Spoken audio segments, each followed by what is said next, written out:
Hello, my brood. When you think to your experience in school, do you find yourself focused on positive times or negative ones? Or the last time you watched the news, was it a story that uplifted your mood or dampened it? If you're like me, the negative aspects of life are the ones I tend to notice and memorize. But it turns out that most of us naturally, instinctively, see negative as more important. This negativity bias is built into many, if not most, of us. Let's make that our discussion point today: the weight we assign to the scary possibilities in life. As always, I'm not a psychologist or a therapist, and I'm not a doctor. I'm just an autistic person online sharing an open dialogue. You should work with trained professionals on your challenges and not consider myself to be a substitute for their knowledge and experience. When I think back to my time in school, most of my memories are bad ones: relentless bullying, name calling, teachers who were negligent or even abusive and very dismissive. I had anxiety over classes, anxiety being seen and observed by others. And in contrast, I don't remember much about my good experiences, like time spent with friends or success in classes. We see this in the news as well, where bad news is given so much airtime because good news just doesn't grip people's attention the same way. The website Very Well Mind gives examples of negative bias, including receiving a strong and positive review at work, but focusing on small points of improvement, or the sudden emergence of deeply rooted memories of humiliation in front of people from years or decades earlier, bursting into our mind and delivering those feelings to us again as if they just happened moments ago. As I record this, I've been struggling with a similar experience. With my 8-year old desktop needing replacing, I saved and ordered a new computer.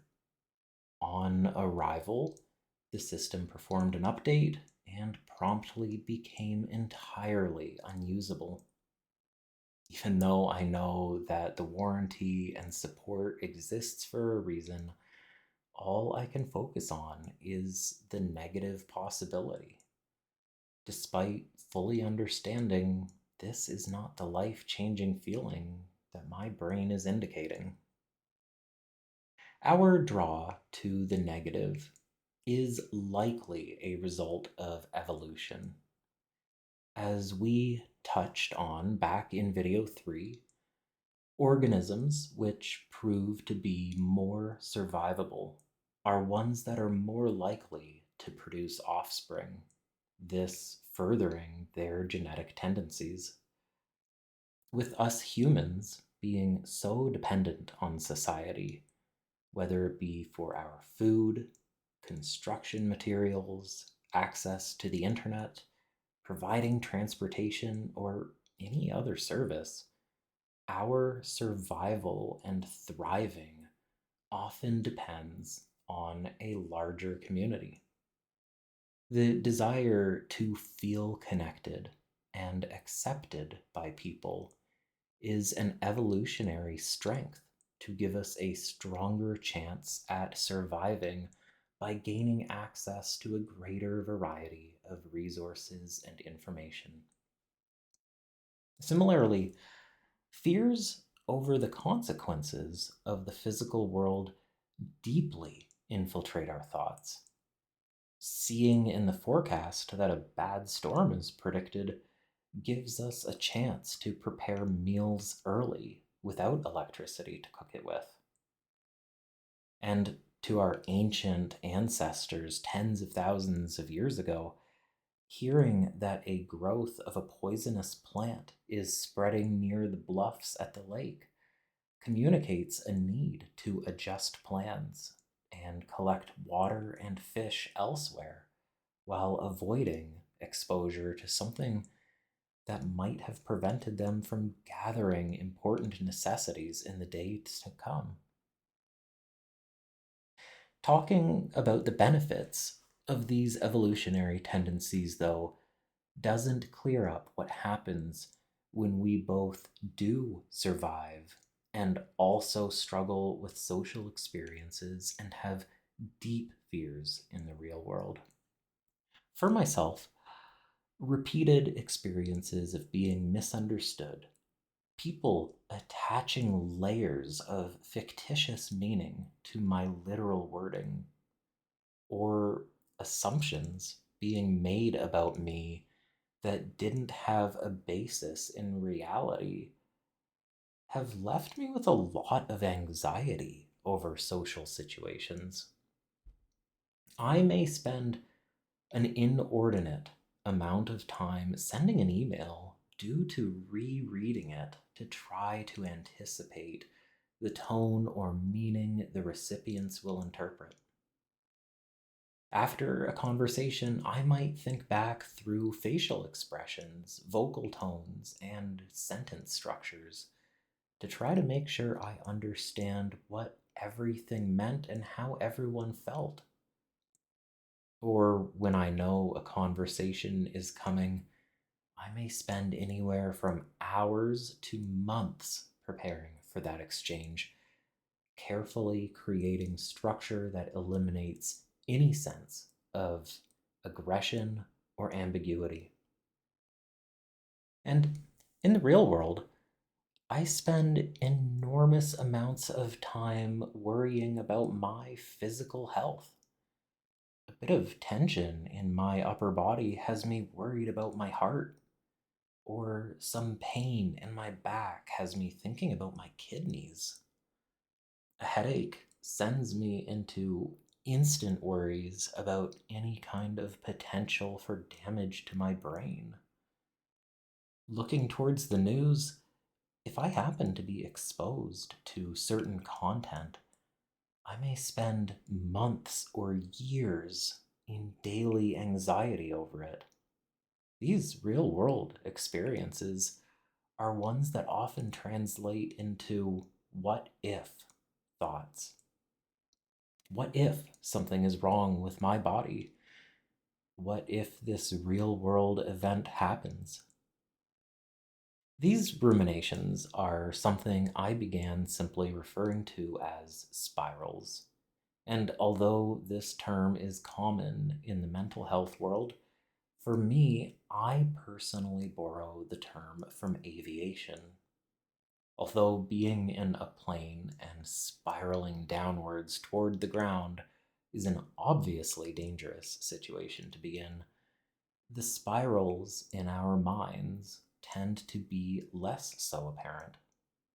One moment we may be going one way, fearful and negatively focused. And then the next moment, we're turning to face the other direction and we're reassuring ourselves and trying to instill positive thinking. Nevertheless, the spiral continues toward the ground despite our directional shifting. A practical example from my history would be in fear of my health anxiety. On one hand, I've made an observation of my body that scares me, and I begin thinking of all the different medical conditions it might be. However, on the other hand, I reassure myself that everyone has experiences like this, and I've been through these before. I go back and forth between these states, not realizing that my mental health is steadily declining. Worse than a spiral, though, I've seen others who seem to be beyond the circular what if thinking and instead pitch and commit into a nosedive.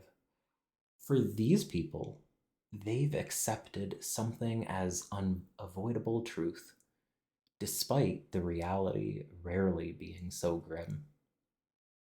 Whether it be the evolutionary focus on the negative being overwhelmingly strong in this person, or perhaps a long running stretch of anxiety leading to hopelessness, or some other challenge like depression or borderline personality disorder, these nosedives represent an idea of finality.